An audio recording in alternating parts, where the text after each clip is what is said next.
விளம்பர இடைவேளைக்கு பிறகு மீண்டும் சந்திக்கின்றோம் சொந்தங்களே. இன்றைய எமது நேருக்கிற நிகழ்ச்சியில் குகநாதன் கலையகத்திலிருந்து திரு அப்பாத்துரை விநாயகமூர்த்தி அவர்கள் தமிழ் தேசிய கூட்டமைப்பின் பாராளுமன்ற உறுப்பினரை சந்தித்துக் கொண்டிருக்கின்றோம்.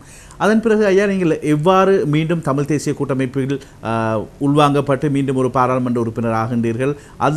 அப்போது நீங்கள் தமிழ் தேசிய கூட்டமைப்பின் பாராளுமன்ற உறுப்பினராக உள்வாங்கப்பட்ட போது எந்த கட்சியை நீங்கள் பிரதிநிதித்துவப்படுத்தினீர்கள்? அதாவது தமிழ் தேசிய கூட்டமைப்பில் பல கட்சிகள் இருக்கின்றது, தமிழரசு கட்சி மற்றும் இன்னொரு பல கட்சிகள் இருக்கின்றன. நீங்கள் எந்த கட்சியை பிரதிநிதித்துவப்படுத்துகின்றீர்கள்? நான் தமிழ் காங்கிரஸ் ஆதரவாளர்களை பிரதிநிதிப்படுத்தி கொண்டு இருக்கின்றேன். இது என்ன மாதிரி வந்தேன்னு உங்களுக்கு நான் சில சரித்திரம் சொல்ல வேண்டியிருக்கு.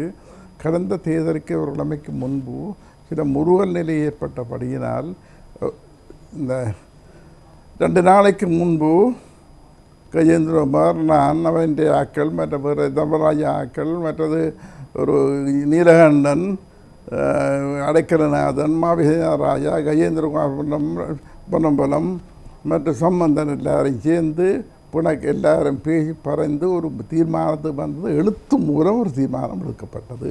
அது என்னவென்றால், இந்த 4 கட்சியிடம் ஒரே முகமாகத்தான் இந்த தேர்தலை அணுக வேணும்.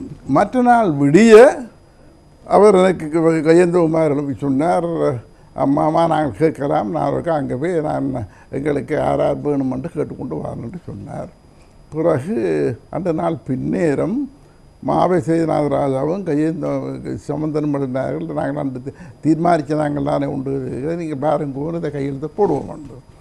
நான் அப்போ அங்கே அவைக்கு கேட்க அவை கொஞ்சம் அவே இன்னும் 2-3 தாருங்கோ அது தாருங்கன்னு சொல்லி போட்டு பிறகு இவர் போய் அங்கே கேட்டிருக்கிறார், இந்த கேம்பஸ் கஜேந்திரனுக்கும் பத்மி சிதம்பரநாதனுக்கும் 2 இடம் ஒடுக்க வேணும் நீங்கள் 2. அதற்கு எனக்கும் விருப்பமில்லை, அவையிலே ஒருவருக்கும் விருப்பமில்லை. ஏன்னா அவர்களுக்கா வந்து யாழ்ப்பாணத்தில் சில விஷயங்களை சில பேரோட கதைச்சிருந்து வந்தது. இவை 2 பேரும் கொடுக்கக்கூடாதுன்ற ஒரு கோரிக்கை வைக்கப்பட்டது. அதனால் நானே சொன்னேன் கஜேந்திரகுமாருக்கு, நீ ஏன் அவையை பற்றி அவர் காங்கிரஸ் இல்லை, அவைகளுக்கு ஆதரவில்லை, அவருடைய நாங்கள் இந்த தேசிய கூட்டம் ஏன் உடைச்சு கொண்டு போவான் என்று நான் சொன்னேன்.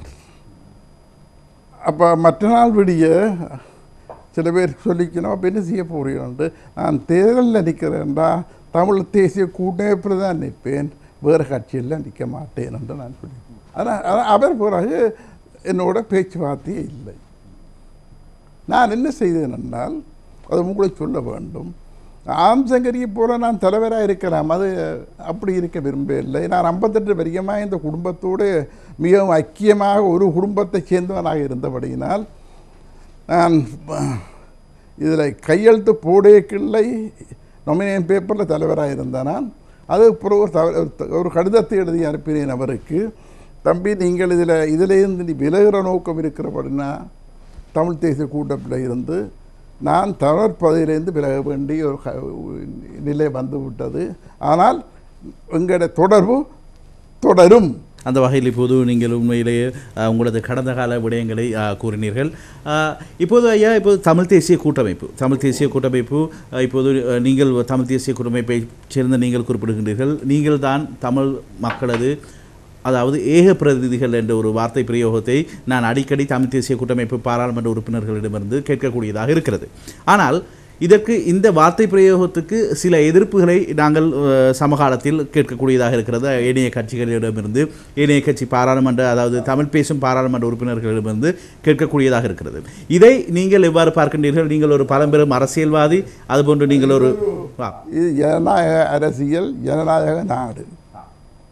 போன பாராளுமன்ற தேர்தலிலே பல கட்சிகள் கேட்டன, வெத்திரையிலும் மக்கள் கேட்டவை, அதுவும் தமிழ்நாட்டிலே அங்கே யாழ்ப்பாணத்திலே. அப்படி இருந்தும் வடகிழக்கிலே தமிழரை ஏகோபித்து தமிழ் தேசிய கூட்டமைப்பையே ஏக பிரதிநிதிகளாக அனுப்பினார்கள். அதாவது அது நாங்கள் சொல்ல தேவையில்லை, நாங்கள் பிரதிநிதி. ஆனால் அவர்கள் எங்களை ஒரு தமிழ் கட்சி நாங்கள் தான். ஆனால் ஏனைய கட்சிகளிலிருந்தும் தமிழ் பாராளுமன்ற உறுப்பினர்கள் வந்திருக்கின்றார்களே. இதில் அதான் ஏனைய கட்சியில் வெத்திலையில் இருந்தால் நான் சொல்கிறேன்னா தமிழ் கட்சி என்று உங்களுக்கு சொல்கிறேன். அதாவது டக்ளசமான நண்பன், நான் அவரோட எனக்கு ஒரு புரிந்துணர்வு இருக்குது. அப்படி இருந்தும் அவர் வெத்திலையில் தான் கேட்டு வந்தவர். தமிழ் கட்சி தமிழ் அவரிடம் ஒரு கட்சி இருக்கிறது, அதை அவர் பிரதிநிதித்துவப்படுத்துகின்றார் தானே. அதாவது நான் உங்களை கேட்கிறேன், என்னத்துக்காக இந்த வீணையை விட்டு வெத்திலையை தேடினவர்?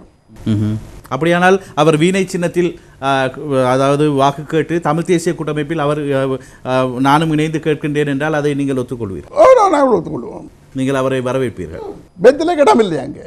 ஏன் அப்படி கூறுகின்றீர்கள்? ஒரு ஜனநாயக நாடு என்று நீங்களே குறிப்பிடுகின்றீர்கள். இந்த ஜனநாயக நாட்டில் ஒரு தேசிய கட்சிக்கு ஏன் யாழ்ப்பாணத்தில் தேசிய கட்சியில் யாழ்ப்பாணத்தில் ஒரு தமிழர் போட்டியிடக்கூடாது என்று நீங்கள் கூறுகின்றீர்கள்?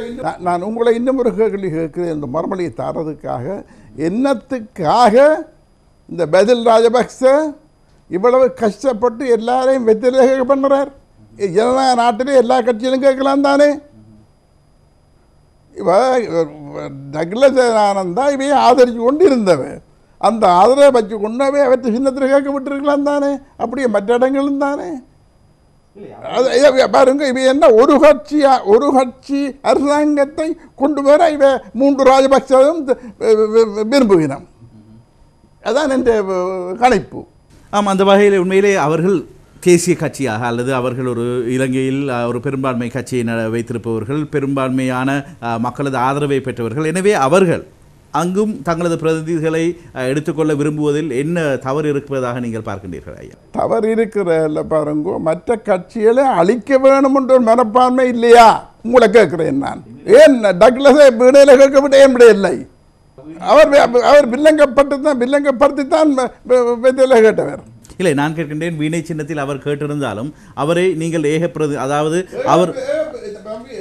அவரையும் தமிழர் பிரதிநிதியாக நீங்கள் ஏற்றிருப்பீர்களா? அப்படியா? அதாவது தமிழ் ஜனநாயக ரீதியிலே தமிழ் கட்சியில் முறையில் வரும் வந்தால் வரும்போது தமிழராகத்தான் தமிழரை பிரதிநிதிப்படுத்துவதானே இருப்பார். வெத்திலையை பிரதிநிதிப்படுத்துவதாக இருக்க மாட்டாரே. அதாவது நான் உங்களுக்கு என்ன சொல்கிறேன், அவர் ஒன்றுமில்லை பாரு, பல கட்சிகள் வெத்திலை கட்சிகள் கேட்டது, மட்டக்களப்பில் வெத்திலை கேட்டது.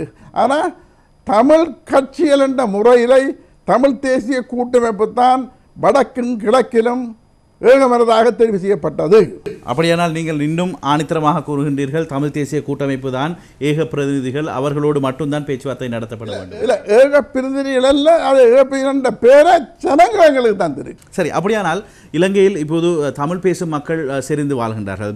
அதாவது தமிழர்களுக்குள்ளேயே மலையக தமிழர்கள், யாழ் தமிழர்கள், அதாவது வடக்கு தமிழர்கள், கிழக்கு தமிழர்கள் என்ற ஒரு பிரிவினை இருக்கிறது. ஏனென்றால் மலையக தமிழர்களது அபிலாஷைகள், அவர்களது கலாச்சாரம் போன்றவற்றில் சில வேறுபாடுகள் இருக்கின்றது. அதுபோன்று ஏராளமான இஸ்லாமிய தமிழர்கள் இருக்கின்றார்கள். அவர்கள் கிழக்கிலும் அதுபோன்று கொழும்பு போன்ற பிரதேசங்களிலும் சேர்ந்து வாழ்கின்றார்கள். எனவே இவர்களை நீங்கள் தமிழர்களாக பார்க்கவில்லையா? அப்படியானால் இவர்களையும் நீங்கள் பிரதிநிதித்துவப்படுத்துகின்றீர்களா? அதாவது நீங்கள் ஒரு நல்ல கேள்வியை கேட்டிருக்கிறீர்கள். நாங்கள் நீங்கள் கேட்க வேணும் என்று நான் ஆசைப்பட்ட நான் என்னை பொறுத்த மட்டிலே இன்னும் ஒன்று உங்களுக்கு தெரிய வேணும், தமிழ் அரசியல் சரித்திரம் உங்களுக்கு தெரிய வேண்டும். அதாவது நாங்கள் தொண்டு தொட்டு வடகிழக்கிலே வாழும் தமிழர்கள் கொஞ்சம் பேர் இருந்திருக்கிறார்கள். ஆனால் இன்னும் ஒன்று, இந்த நேரத்திலே மலைய மக்களிலும் இருக்கிறார்கள், மற்ற 7 மாகாணங்களிலும் தமிழர் இருக்கிறார்கள். அவர்களுக்கும் ஒரு தீர்வை பற்றி பேசணும். அவர்களும் ஒரு ஸ்ரீலங்கன்ஸ், இலங்கை பிரஜைகள் என்ற முறையில் சிங்களவருக்கு எவ்வளவு உறுத்துகள் இருக்கோ அவ்வளவு உறுத்துகளும் அவைக்கும் இருக்க வேண்டும். ஆனால் என்ன வடகிழக்கு பொறுத்த மட்டும் உங்களுக்கு நான் ஏன் இதை சொல்கிறேன் என்றால், தாயகமாக இருந்தது 56, 58, 77, 83 7 மாநிலங்களுக்கு தமிழருக்கு என்ன நடந்தது என்று நான் திருப்பி உங்களுக்கு சொல்ல வேணுமா? அவை இந்த பொருள் பண்டங்களுக்கு என்ன நடந்ததுன்னு சொல்ல வேணுமா? அதற்கு எந்த வெளிநாட்டு அரசுகள் உதவி செய்ய வந்தது? இந்தியா தான் ஒரு கொஞ்சம் பேருக்கு அங்கே இடம் கொடுத்தாங்க இருப்பதற்கு. அப்போ அந்த நேரத்திலே நாங்கள் தமிழன் தன்னை பாதுகாப்பதற்கு ஆயுதம் ஏந்தாமல் என்ன செய்வது? ஆயுதம் ஏந்த குறை என்று யார் சொல்லுவது? இன்னும் ஒன்று நான் கூட சொல்கிறேன். அப்போ இந்த 7 மாநிலங்களில் இருக்கிற இந்திய தமிழர்களை அரசாங்கம் என்ன செய்தது? வடகிழக்குக்கு கப்பலும் மகாய கப்பலும் ஏற்றி கொண்டு வந்து விட்டார்கள். ஏன்? வடகிழக்குத்தான் தமிழர்களுக்கு பாதுகாப்பான இடம். இல்லை, காலத்துக்கு காலம் இவ்வாறான வன் செயல்கள் இடம்பெற்றது. அது உண்மையிலேயே ஒரு கசப்பான அனுபவமாகத்தான் இருக்கும். நீங்கள் இன்னும் ஒரு 83 வராதென்று நன்று தெரியும் உங்களுக்கு. இல்லை, நான் நினைக்கின்றேன் இப்போது சமகால அரசியலை பார்க்கும்போது, அதுவும் இப்போது இருக்கும் இந்த கல சூழ்நிலைகளை பார்க்கும்போது இன்னும் ஒரு 83 வர வேண்டி இருந்திருந்தால் அது 2009ஆம் ஆண்டு மே மாதம் 18ஆம் தேதி அல்லது 19ஆம் தேதி வந்திருக்க வேண்டும். 2009 மே 18, 19 அந்த 83 கலவரம் வந்திருக்க வேண்டும். அப்படி வந்திருந்தால் இங்கிருக்கும் தமிழர்களை அவர்கள் மீண்டும் வடக்கு கிழக்குக்கு துரத்தி அடிக்கப்பட்டிருக்க வேண்டும். ஆனால் அவ்வாறான ஒரு துரதிர்ஷ்டமான விடயம் உண்மையிலேயே நடக்கவில்லை. எனவே இது இப்படி இருக்க, அதுபோன்று உங்களை போன்ற கட்சியினர்கள் தான் குறிப்பிடுகின்றீர்கள், இப்போது சர்வதேசத்தின் பார்வை எம் மீது இருக்கின்றது, சர்வதேசம் எமக்கு பக்கபலமாக இருக்கின்றது. இப்போது சர்வதேசம் என்பது உண்மையிலேயே எந்த நாட்டில் எந்த விடயம் நடந்தாலும் சர்வதேச தலையீடுகள் அதிகமாக இருக்கும் இந்த காலகட்டத்தில் மீண்டும் ஒரு 83 வரும் என்று நீங்கள் எவ்வாறு கூறுகின்றீர்கள் ஐயா? அதை எவ்வாறு நீங்கள் நியாயப்படுத்துகின்றீர்கள்? இது மக்களை அதாவது பயமுறுத்தி மீண்டும் உங்களது கட்டுப்பாட்டுக்குள் வைக்கும் ஒரு விடயம் என்று நான் குற்றம் சாட்டினால் அதற்கு நீங்கள் என்ன பதில் கூறுவீர்கள்? இது பெரிய குற்றச்சாட்டு நீங்கள் செய்கிறீர்கள். இந்த மேற்கத்திய நாடுகள் தமிழருக்கு அந்த நேரத்திலே அந்த நிலை வந்த மூட்டம், தமிழரை உயிரோடு பெட்ரோலை கூத்தி ரோட்டிலே எரிச்ச மூட்டம் எங்கே போனவன் தலையிட்டார்களா? அதாவது இந்த போர்க்குற்றம் இருக்கே, அது ஒரு பெரிய, அதாவது சர்வ இலங்கை போர்க்குற்றத்தை ஒரு நடத்திலே மிகவும் தாங்க இயலாத போர்க்குற்றம் நடக்கிற பொழுது எந்த நாடும் அது தலையிடலாம் என்ற ஒரு சட்டம் இலங்கை சர்வதேச சட்டம் இருக்கின்றது. அது உங்களுக்கு தெரிய வேண்டும் நினைக்கிறேன். ஆனால் பண்ணினால் எங்களுக்கு இல்லை, ஆனால் இல்லை, சட்டம் இருந்தாலும் ஐயா 2009ஆம் ஆண்டு இந்த நாட்டில் நானும் கூறுகின்றேன் ஒரு பாரிய அவலம் இந்த நாட்டில் நிகழ்ந்தது. அப்போது இதே சர்வதேசம் எல்லாவற்றைக்கும் ஆதாரங்களை பத்திரப்படுத்தி வைத்துக் கொண்டார்களே தவிர இவர்களுமே தலையிடவில்லை. அந்த மக்கள் வீணாக செத்து மடிந்ததுதான் உண்மை ஐயா. இதே சர்வதேசம் ஆதாரங்களை வைத்திருக்கின்றார்கள். ஆனால் அவர்கள் அந்த ஆதாரங்களை வைத்து இப்போது மிரட்டல் அரசியலை மேற்கொள்கின்றார்களே தவிர இந்த மக்களுக்கு நீதி வழங்க வேண்டும் என்று அவர்கள் ஒருபோதும் செயல்படுகின்றார்கள் இல்லை. எனவே அவர்களது பொறிக்குள், அவர்களது இந்த சர்வதேசத்தின் பொறிக்குள் தமிழ் தேசிய கூட்டமைப்பு சிக்கி மீண்டும் மக்களை மீண்டும் ஒரு 83 கலவரத்துக்கு அல்லது மீண்டும் ஒரு முள்ளி வாய்க்காலுக்கு நீங்கள் இட்டுச் செல்கின்றீர்கள் என்று நான் உங்களை குற்றம் சாட்டினால் அதற்கு நீங்கள் என்ன பதில் கூறுவீர்கள் ஐயா? பொய்யான குற்றச்சாட்டு, நீங்கள் நியாயப்படுத்த இயலாத குற்றச்சாட்டு. அதாவது மே மாதம் 2009ஆம் ஆண்டு முள்ளிவாய்க்கல்லை கடைசி கந்தத்திலை கடைசி நேரத்திலே 40,000 பேர் மிக மிருகத்தனமாக 40 புலிகள் அல்ல, சாதாரண பொதுமக்கள் கொல்லப்பட்டார் என்பது உண்மைதானே.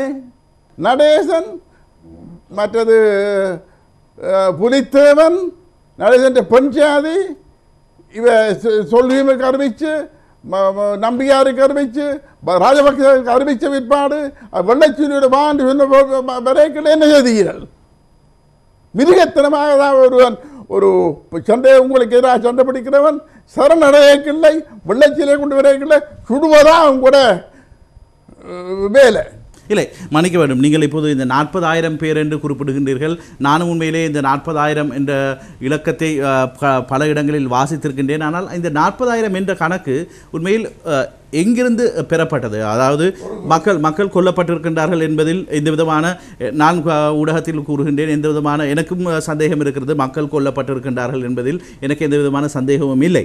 ஆனால் இந்த 40,000 என்ற கணக்கை நீங்கள் எங்கிருந்து பெற்றுக்கொள்கின்றீர்கள் ஐயா? அவை இந்த மேற்கத்திய ஊடகங்கள் சொன்ன கணக்கை தான் நீங்களும் இன்னும் பின்பற்றுகின்றீர்கள் என்று நான் குற்றம் சாட்டினால் ஐயா, அதுவும் பிழை போல இருக்கு. பார்க்குற மாதிரி இமெல்லா சுகுமார் முல்லைத்தீவில் 4,200,000 பேர் இருக்கிறார்கள் என்று சொன்னார்கள். ஆனால் அரசாங்கமும் உங்களுடைய இங்கே தலைவர்னு சொன்னார் 75,000 பேர் தான் இருக்கிறார்கள்.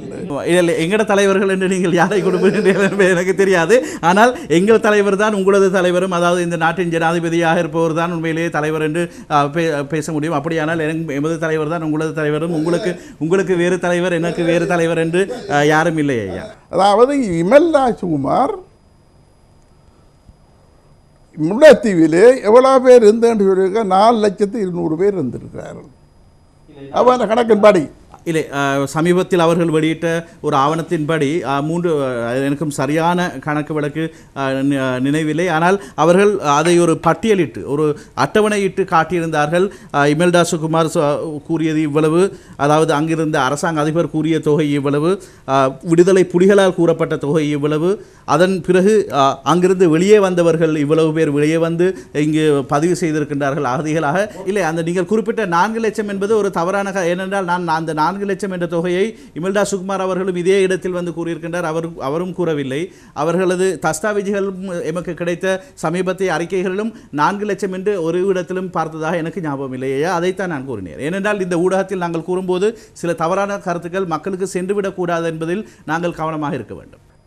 தவறான கருத்துக்களை சொல்வது நான் தயாராக இல்லை. அதான் இமெல்டா சுகுமார் சொன்னது பத்திரிகையில் வந்தது. அதாவது 4,02,200 பேர் இருக்கிறார்கள். அதற்கு சாப்பாடு வேணும் என்று கேட்க 75,000 பேர் தான் அரசாங்கம் இருக்குன்னு சொல்லி 75,000 பேருக்கு தான் சாப்பாடு அனுப்பினது. மற்றவர்கள் பட்டினி கிடந்து செத்தது. மற்றது 4,02,200 பேர் இருக்கைகளை இந்த கம்பி வேலைக்குள்ள எத்தனை பேரை கொண்டு வந்து போட்டியல் 3,100,000 பேரைத்தானே கொண்டு வந்து போட்டியல். மிச்ச பேருக்கு என்ன நடந்தது? நாங்கள் எங்கே போனாலும் ஐயா இந்த மகனை காண இல்லை, இந்த மகனை காண இல்லை, இந்த மகன் கடைசியாக அங்கே இருந்தவன். அவை நாங்கள் எல்லாருக்கும் மறுபடியும் சொல்ல வேண்டியதாக இருக்கு. அதை விட அரசாங்க படைகள்கிட்ட போய் சரணடைந்தவர்கள் எல்லாரும் மத்தியில் எழிலன் என்றவர் ஒரு பாதிரியாரோட சரணடையக்கிட்ட 10 பேர் படம் இருந்தது. அவர் இப்போ இங்கே நான் கேட்குறேன்னா என்ன கொண்டு உங்களுக்கு இல்லை, நீங்கள் கேட்கும் கேள்விகள் ஐயா உண்மையிலே அரசாங்கத்திடம் கேட்கப்பட வேண்டிய கேள்விகள். நீங்கள் பாராளுமன்றத்தில் கேட்க வேண்டிய கேள்விகளை இந்த நிகழ்ச்சியில் கேட்ட பலனில்லை. இல்லை, நீங்கள் பாராளுமன்றத்தில் எழுப்ப வேண்டிய கேள்விகளை நீங்கள் பாராளுமன்றத்தில் கேட்கலாம். இந்த நிகழ்ச்சியில் நான் கேட்ட கேள்விக்கு, அதாவது நீங்கள் குறிப்பிடுகின்றீர்கள் 40,000 பேர் இறந்திருக்கின்றார்கள் என்பது, அந்த கணக்கில் தான் நான் கேட்டது. அரசாங்கம் இல்லை, கிட்டத்தட்ட 1,000 அல்லது 2,000 பேர் அளவில் தான் அல்லது அதற்கும் குறைவானவர்கள் தான் இறந்திருக்கின்றார்கள். அதுவும் இருதரப்பும் பரிமாறிக்கொண்ட ஆயுத மோதலில் தான் அவர்கள் பலியாக இருக்கின்றார்கள் என்ற ரீதியிலான வாதத்தை தான் அவர்கள் வைக்கின்றார்கள். எனவே இதைத்தான் நான் உண்மையிலே உங்களிடம் கேட்டேன். அரசாங்கத்தை ஊதுகுள்ளாக இருக்க வேண்டாம். நான் சொல்வது என்னவென்றால், நான் சொல்வதல்ல, வெளியில் இருந்து சேட்டலைட் மூலம் எடுத்த படங்கள் தான் இருக்கு. சேனல் 4 இருக்கு, அதில் என்ன பிழை இருக்கு?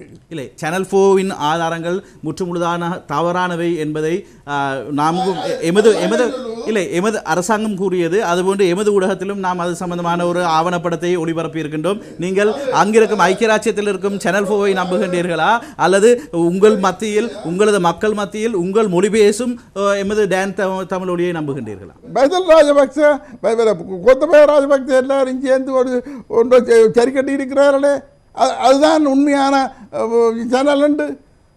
அதை நம்புறீர்களா?